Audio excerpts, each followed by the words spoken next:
What's up, everybody? Welcome to a new video. Today I'm going to be talking about the best and the absolute worst thing you could do for your Redbubble account. Okay? This also can apply to other print-on-demand websites. But I'm just going to cut to the chase. I'm not even going to bore you guys. The best and the worst things that you could absolutely do for your account is the same exact thing. And they are the same thing because they come into different scenarios. And what that thing is posting in high quantities.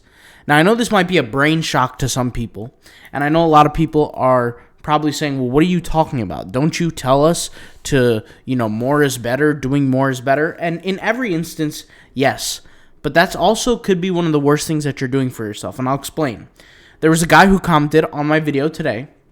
It was an older video where I said, is it possible to make money on Redbubble? I kind of outlined the numbers, different things that you could potentially think about. And what he commented was, he said, I have 4,600 designs. I never made a single sale. I'm done with Redbubble. I'm done with print on demand. It's all a scam. It's all fake. I'm finished. I'm done. And he put the name of his account. I checked the account. And basically, every single piece of art was basically the same. There was literally almost no difference. And I checked the tags. And he had a few tags in each post, and one of the tags were the keyword or the word abstract. So I figured, let me do some research, and he added things like abstract, floral, trendy, different keywords like that are literally overused. So I did some quick research, and I looked at these designs, and the first thing I noticed is there's over 2 million different results. Now, this individual, and this just goes to show, and I've said this before, and for the people who watch the channel consistently know exactly what I mean when I say this, is that you can have the best art in the world. That's not going to be the only indicator that's going to make you money.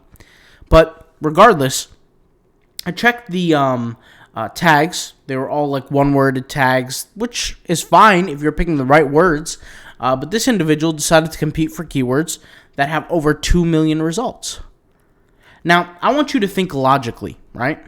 Whether you have 5,000 designs or 10,000, or let's just say for the sake of it, even 50,000 designs. But if you're competing in a situation or a scenario where it's so competitive, there's so many results, to where even 50,000 results doesn't make a difference, do you really expect yourself to make money? Do you really expect yourself to be at the top of that keyword? Now, don't get me wrong. Probability-wise, it is a possibility. I'm not saying it's a likelihood. It's a possibility. But do you want that to be your chance of making money? Well, that's exactly what this person did. They created 4,600 designs. Almost all were relatively similar. Really no major difference in terms of niche or anything like that, which is fine, which is a good way to go about things. But picking the wrong niche, picking the wrong keywords. For example, if we just take the keyword abstract, let's just say there's a lot of people searching the keyword abstract every month, looking for some designs. What is the chance that they're going to see yours? There's over 2 million designs. Do you think each person is going to click on the next for all these pages over and over and over and over and over again? Do you know how many pages they would have to click?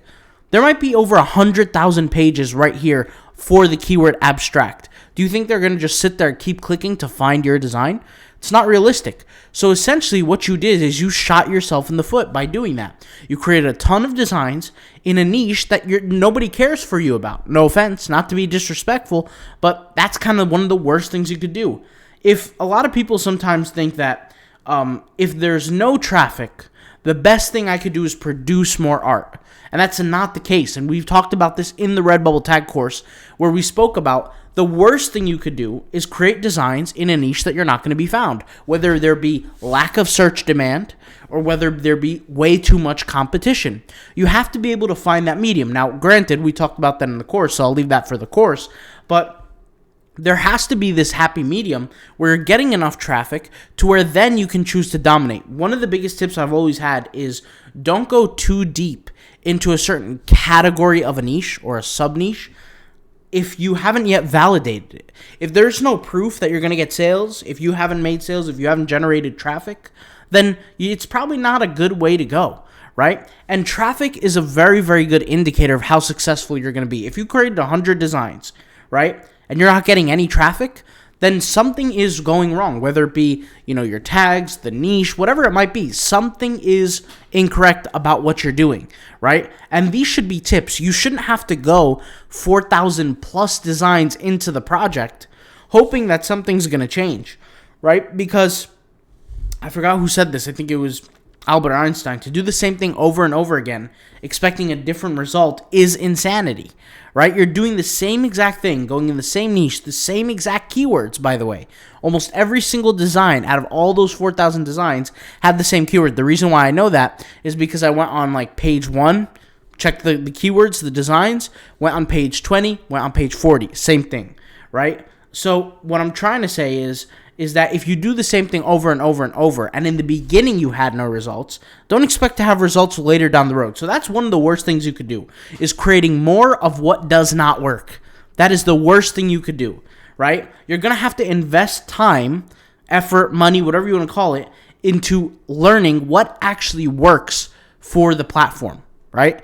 Just doing 4,000 plus designs on something that is not profitable is not going to just magically change your approach. You've done it enough to where nobody can sit here and say, oh, you haven't put in the effort. No, you put in the effort, you just didn't do it properly, right? It's almost like spending hours and hours and hours to study for the test, but then going on the test and getting the answers incorrectly on purpose. It's kind of like the same thing. You're doing hours and hours and hours worth of work, uploading over 4,000 designs, yet you haven't gotten your results, but yet you're still doing the exact same thing. It's a bad way to go. And it's the worst thing you could do, is creating more of what doesn't work. Now, the best thing you could do is also creating more. So on the other flip side to that coin is, if you have results of something that's working, the best piece of advice anybody can give you is double down. Do more of what works. This is why I've said before, when you get a sale on a certain design, right, and you don't have other similar designs, go deep into that niche, go wide, and produce more of what you already have, something similar. So let's just say, for example, I create 100 different designs. And let's just say this design happens to be mine, and it's the one thing that actually made me money. Well, then what I would do logically is, okay, I have designs that made me money. Let's just say all these other designs are mine also, but they never made me any money. I look at my designs, I say, okay, this one design made me money. I might not be able to pinpoint what exactly in the design made me an income, but it's something that's I could do more of, right? And over time, I'll learn what are those characteristics that actually make my design successful, right? Without watching any courses or listening to any videos, you'll start to pick up on certain things. You'll start to realize that there are certain characteristics that make your work successful as to others, right? And then you're going to start doing more of what works. And this is actually a golden rule. If you have something that works, do more of it. Don't do more of something that doesn't work. So this is just a little tip video, guys, to just wake some people up, right? If you are doing something over and over and over again that does not work, it's a waste of time. Don't do it. Change your methods, change your approach. You have to keep knocking on many doors to actually get the sale or get the win. And in the world of Redbubble, in the world of print on demand, you're going to have to knock on a lot of doors. You're going to have to kiss a lot of frogs until you reach that quote unquote Prince Charming, that idea that actually works for you. And everybody's different, right? Some person can create abstract art and have it never work. Doesn't matter how many times they do it, right? Then you have somebody else who might try their first time a piece or two of art in the keyword abstract and just have it pop off. Everybody's situation is a little bit different. If your situation is not working for this current circumstance that you're in, move on to another, right? This is by far the best and the worst things you could do for your Shopify Redbubble store, is just doing more and more and more. It's the best because if it works, great, you're multiplying your success. If it doesn't work and you're just doing more of what doesn't work, you're literally wasting time, wasting effort, you're decreasing morale. There's a whole bunch of negative effects to it. So just be aware. If you're doing something that doesn't work, stop right here, right now, and do something else. I'll talk to you guys later. Thank you guys for watching. Peace out. Bye.